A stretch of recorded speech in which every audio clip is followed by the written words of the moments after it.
की सरांनी एवढी मोठी संधी दिली आणि बोललं ती शब्द पाळला. महाराष्ट्राला शब्द दिलता की सूरजभर पिक्चर झापक झुपूक करतो. शब्द पाळला सरांनी.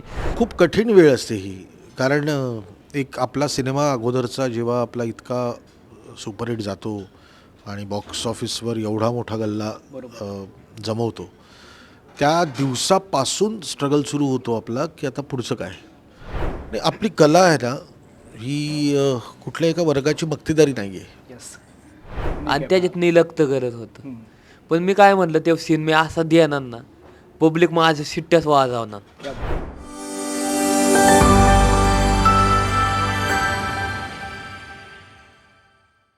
जेव्हा जेव्हा कधी नवीन चित्रपट येतात मराठी इंडस्ट्रीमध्ये असू दे किंवा हिंदी इंडस्ट्रीमध्ये असू दे, तेव्हा सगळ्याच ठिकाणी त्या चित्रपटांची हवा असतेच असते.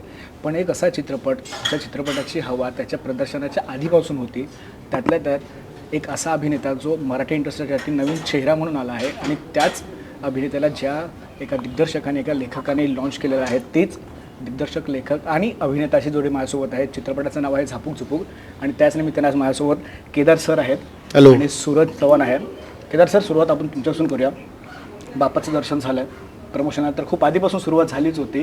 आजपासून मी तर की खरी परीक्षा आपली सुरू होते, कारण का प्रत्येक ठिकाणी तुम्ही इंटरव्ह्यू सुरुवात केली आहे.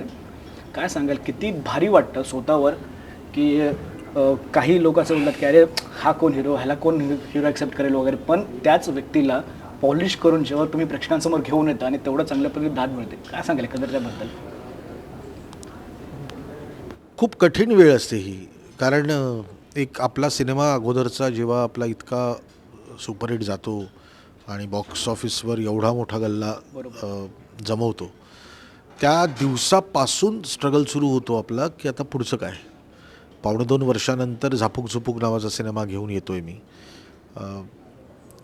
मी बाईपणनंतर थांबलो होतो अशासाठी की मला जी लोकांच्या अपेक्षा आहेत त्या अपेक्षा पूर्ण करण्यासाठी माझ्याकडे चांगलं कथानक हवं होतं.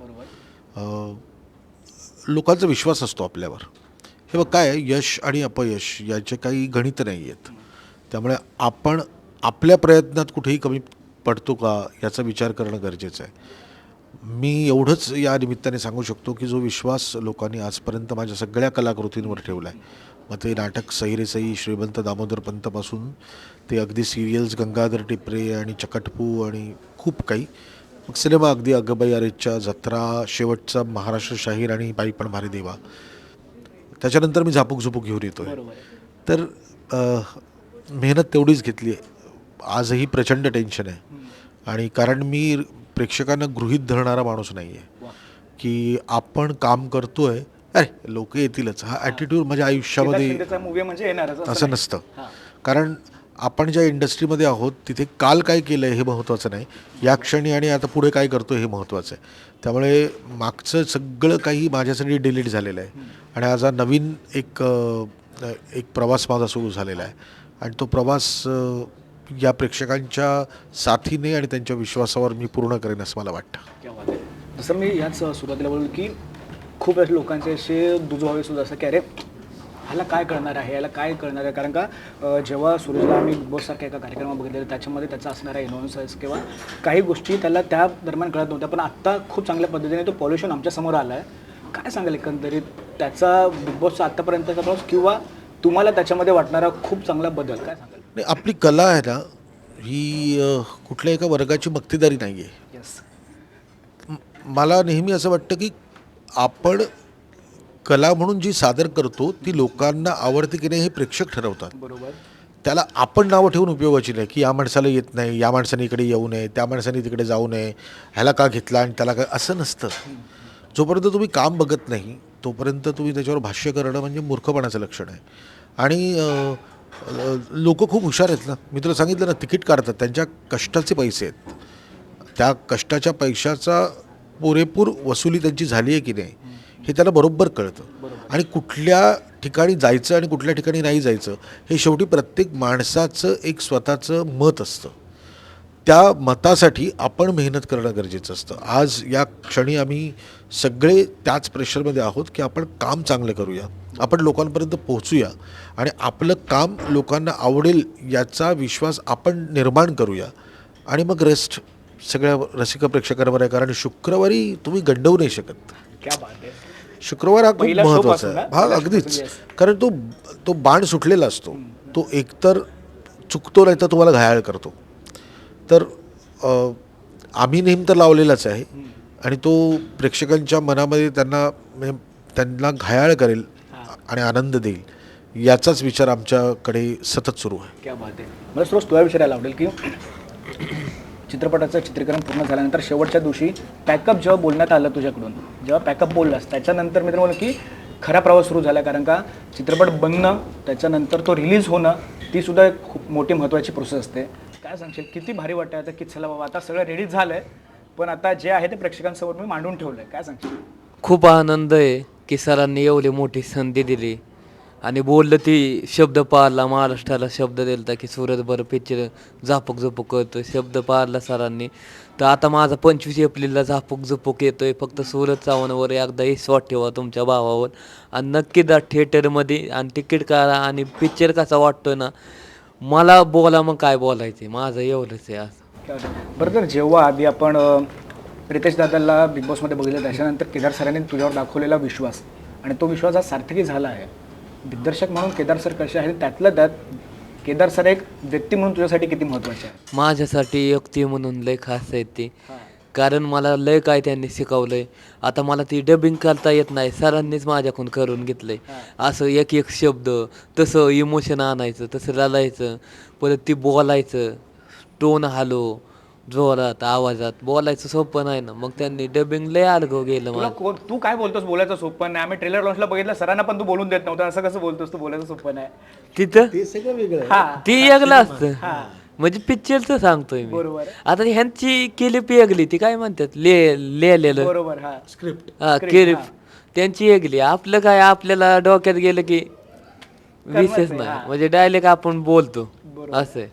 बरं, तर जेव्हा रील स्टार म्हणून सुरुवात केलेली तेव्हा एवढं काही घडेल असं कोणालाच माहिती नसतं, कारण का ना जसं सर बोलले की ह्याच्या आधीचं कोण बघत नाही, आत्ता जे आहे ते आहे. किती फरक पडला आहे तुझ्या आयुष्यामध्ये, पर्सनल आयुष्यामध्ये? कारण का जेव्हा आपण एखाद्या चित्रपटामधून येतो ना, मग तो छोटा मोठा असू दे किंवा कोणत्याही व्यक्तीसोबत असू दे, काय सांग? लीड आपलं 2 सेकंद 3 सेकंदाचा असतो. बरोबर. तिथं बनवायला टाइम नाही लागत, लगेच होतो एका मिनिटात. आपण डोळ्याला खाणून जातो, ते व्हायरल होतो, फेमस होतो. पण ही सोप्पं नाही पिक्चर, हे सोप्पं नाहीच. काय पिक्चर एवढा मोठा पिक्चर, कष्ट लय आहे त्याच्यात ह्या पिक्चरमध्ये. आता मी तो सीन करत होतो, फाईट होती आणि यायचं होतं जोरात आणि तिथं इतकी दगले होती ना, मोठी मोठी कोची दगले, परत ती गोटा दगड. माझं हे ना घातलेलं ते काय म्हणतात ते फाटलेलं आणि त्याच्यात निलक्त करत होतं. पण मी काय म्हणलं, ते सीन मी असा देणार ना, पब्लिक माझ्या शिट्ट्याच वाजवणार. क्या बात आहे. थिएटरला इंटले होईल ना तेव्हा सूरज चव्हाण, ते तेव्हा शिट्ट्याच वाजणार जोरात. वा, म्हणजे ट्रेलरच्या सुरुवातीला जी अशी एंट्री आहे तुझी, शटर काढून तू बाहेर येतोस तेव्हा तर शिटी वाजत होता, तर थिएटरमध्ये सुद्धा वाजला एवढं नक्की नक्की आपल्याला विश्वास आहे बोल. नक्की.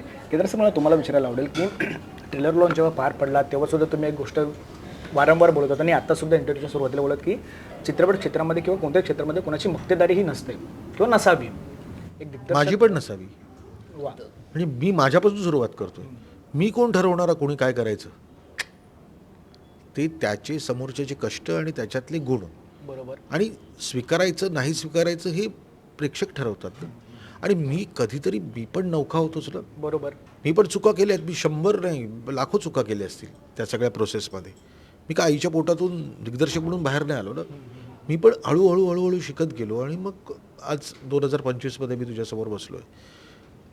नवीन लोकांचं येणं हे फार महत्त्वाचं आहे. आणि मी खरं सांगू का, 99% तुमचे कष्ट असतात. बरोबर. आणि 1% तुमचं नशीब असतं. तुम्ही 99% कष्ट घेऊन पण काय उपयोग होत नाही जर तुमचं 1% नशीब नसेल.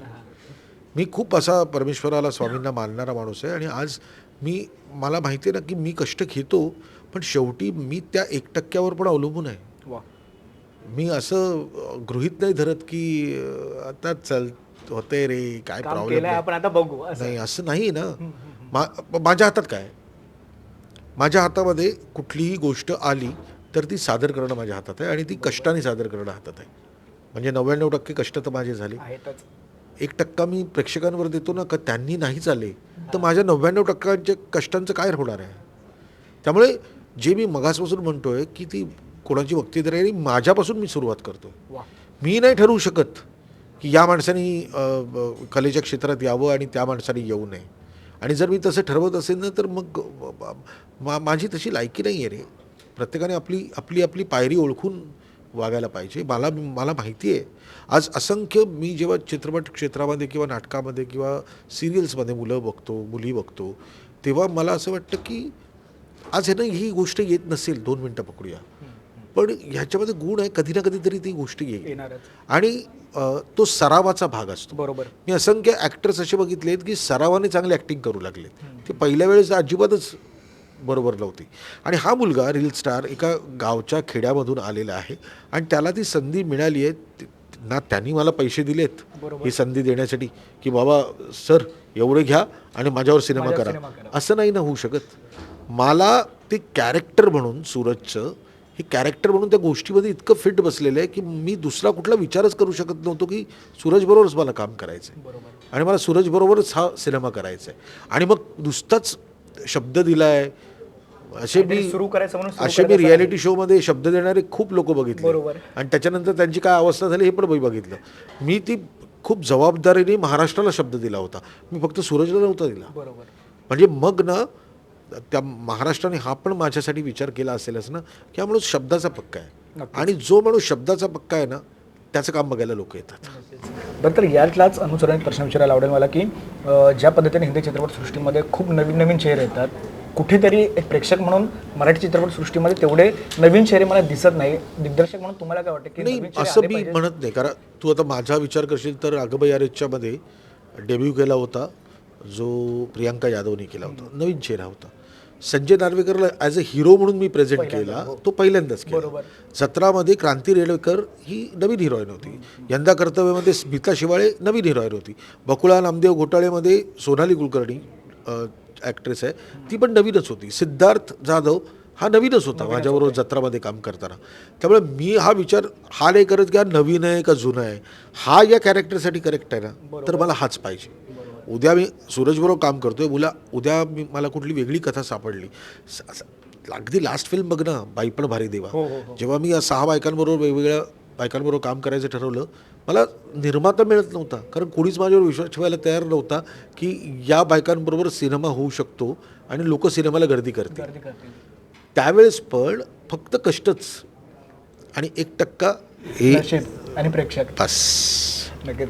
बरं, तर जेव्हा झापूक झुपूकची स्टोरी लिहिण्यात आली किंवा जेव्हा झापूक झुपूक तुमच्या डोळ्यासमोर येत होता, त्यानंतर तुमचा प्रत्येक कलाकारावर असणारा विश्वास आजच्या घडीला तो सार्थकी लागल्यासारखं असं वाटतं की चला बाबा मी जो विश्वास दाखवला. हे बघ, परत मी तेच उत्तर देईन, आम्ही सगळ्यांनी मिळून हा सिनेमा केला आहे, तो सार्थकी लागला आहे की नाही हे प्रेक्षक ठरवतात.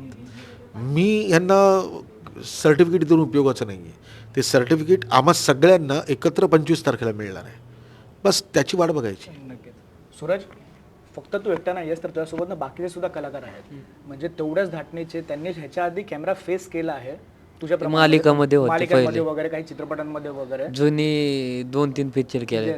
काय सांगशील, किती जुळून आलं त्यांच्यासोबत हाताने? आता झालंय का की चला बाबा एकत्र जेवायला बसूया, सोबत बसूया वगैरे असं काही? हां, आम्ही सोबत बसतो, उठतो, बोलतो, चांगलं उलट बॉन्डिंग चांगलं आहे आमचं, म्हणजे मित्र आम्ही खास आहेत. शब्द बघा. हां, जे कारण का ना ही ना एक गोष्ट मला प्रकर्षाने जाणवली जेव्हा ट्रेलर लॉन्चला. कारण का ना त्याचा ह्याच्या आधीचा जो प्रवास होता ना, त्या प्रवासामध्ये खरंच कुठे ना कुठेतरी सूरज चव्हाण हा आम्हाला ते झाकलेलं नव्हतं. तो परत सांगितलं ना, माणसांमध्ये राहण्याचा परिणाम असतो आणि त्याच्यामध्ये जी ग्रास्पिंग पॉवर आहे ना, जी निरीक्षण शक्ती आहे ती प्रचंड आहे. काल काहीतरी मुलाखतीमध्ये तुम्ही ज्या सरांनी माझ्यावर एवढा बिलीव्ह ठेवला, म्हटलं बिलीव्ह ठेवला म्हटलं तर मी त्याकडे चमकून बघितलं शब्द ते. कारण काय आहे की आम्ही जेव्हा एकमेकांशी बोलतो, भले त्याला ती गोष्ट कळत नसेल, जर आम्ही काहीतरी इंग्रजी वगैरे बोललो तर, पण ना त्याला त्यातला भावार्थ कळतो की यांचे समोरच्यांचे चेहऱ्यावरचे रिॲक्शन्स काय झालेले आहेत. तर मग हा शब्द किती महत्त्वाचा आहे आणि तो कुठे वापरायचा. आत्ता पण तो बघ ना, बॉन्डिंग शब्द.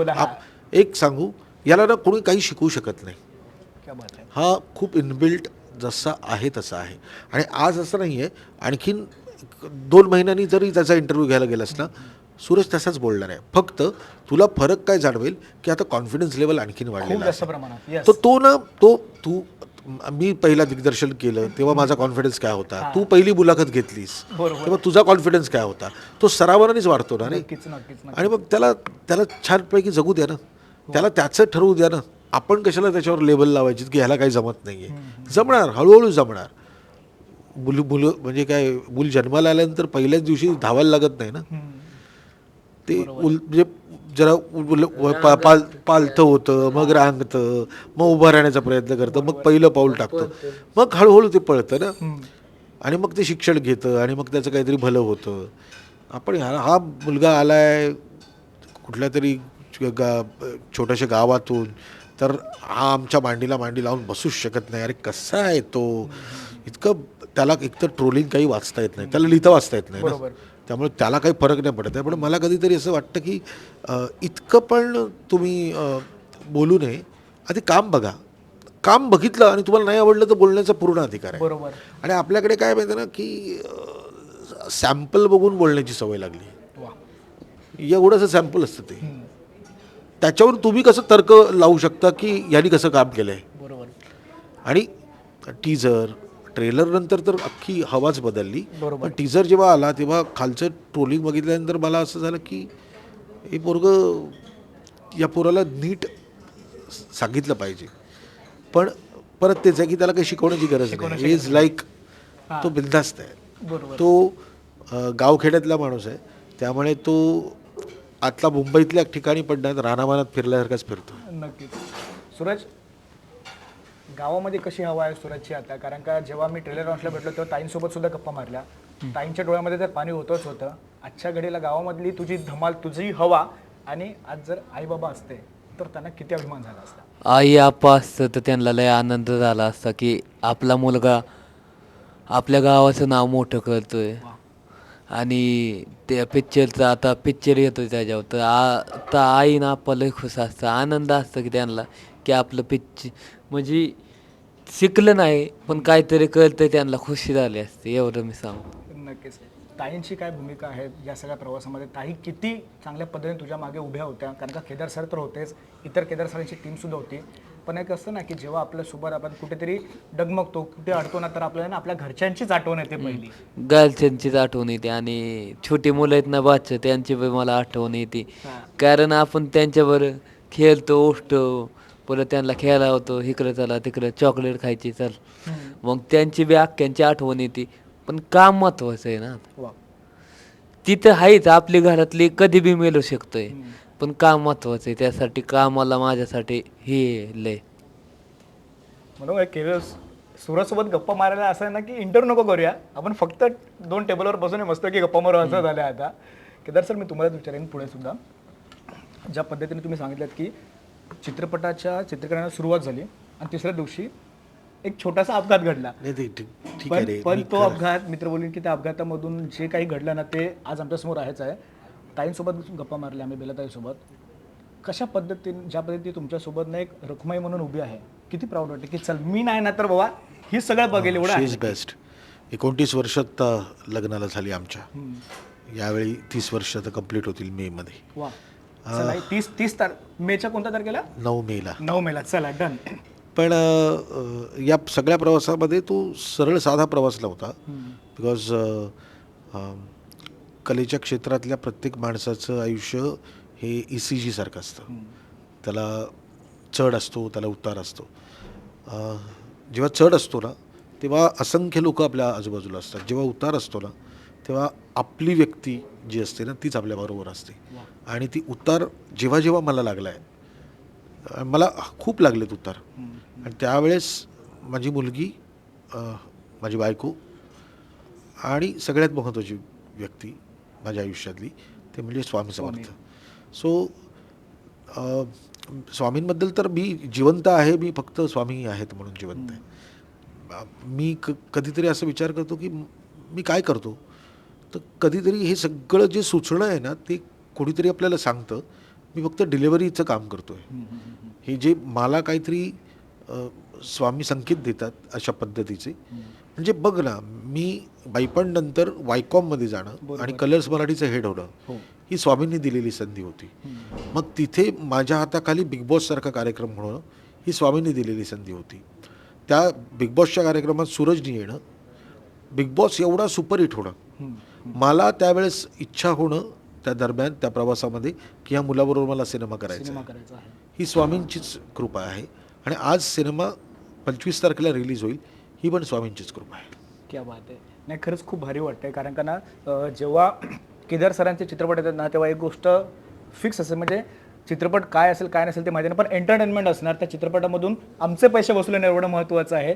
जसं तुम्ही सुरुवातीपासून बोलताय की 99% माझे कष्ट आहेत, फक्त 1% नशिबावर आहे आणि ते सगळं प्रेक्षकांच्या हातामध्ये आहे. त्यांना आवडेल नाही आवडेल तिकडून तुम्हाला पोचपावती मिळेलच. तुर्तास मी इथे थांबतो, कारण का बाकीच्या पत्रकार मित्रमंडळांनी सुद्धा तुमच्यासोबत गप्पा मारायच्या आहे. आणि मला आवडेल जर असाच मीडियामधला एखादा चष्मीस असा करली केसांचा मुलगा वगैरे जर वाटलाच चित्रपट, अरे ह्याच्यासोबत आपण करू शकतो, बाकी काय ना सर, फक्त मी बोलतो तुम्हाला जर वाटलंच तर आवडेलच. नाही खरंच खूप भारी. तुर्तास मी इथे थांबतो. थँक्यू. धन्यवाद सुरेश, धन्यवाद केदार सर. 25 तारखेला चित्रपट येतोय. एक शेवटचं अपील की सुरेश तुझ्या स्टाईलनी झाला पाहिजे, एकदम बुक्की टेंगू स्टाईलनी. हां, तर 25 एप्रिलला आपला मित्रांनो झापूक झुपूक येतोय, थिएटरमध्ये जा. सूरज चव्हाणची एंट्रीच होणार नाही, तुम्ही फुल एन्जॉय करणार नाही, मज्जा करणार नाही, राडा करणार नाही. जय हिंद, जय महाराष्ट्र. बुक्की टेंगू. नाही पुन्हा एकदा सर खरंच धन्यवाद आणि थँक्यू. एक नवाखोरा चित्रपट एप्रिलच्या सुट्टीमध्ये आम्हाला घेऊन येतात, म्हणजे आमचा सुट्टी खूप चांगल्या पद्धतीने पार पडणे. तोपर्यंत धन्यवाद आणि तुमच्या दोघांसोबत तुमच्या संपर्क टीमला ऑल द बेस्ट. ओके, धन्यवाद. सोशल मीडियाच्या भाऊ गर्दीत विश्वासार्हतेने चकाकणारे नाव म्हणजे लेट्सअप मराठी. नाही, सगळ्या नागरिकांना ती स्पीच ती right लेट्सअप वरील मुलाखती म्हणजे विचारांचा खजिना. त्यानंतरच्या निवडणुकीमध्ये मला सोडून गेले. बातम्या केवळ वस्तुस्थिती सांगणाऱ्या, न प्रोपगंडा, फक्त जनतेचा अजेंडा. क्योंकि आने वाला कल जाने वाला है, जाने वाला कल आने वाला है. राजकारण, मनोरंजन असो की क्रीडा क्षेत्र, महाराष्ट्राची स्पंदने संवेदनशीलतेने टिपणारे माध्यम म्हणजे लेट्सअप मराठी. जगासोबत एक पाऊल पुढे राहण्यासाठी लेट्सअपचे ॲप, सोशल मीडिया आणि वेबसाईट सोबत कनेक्टेड रहा.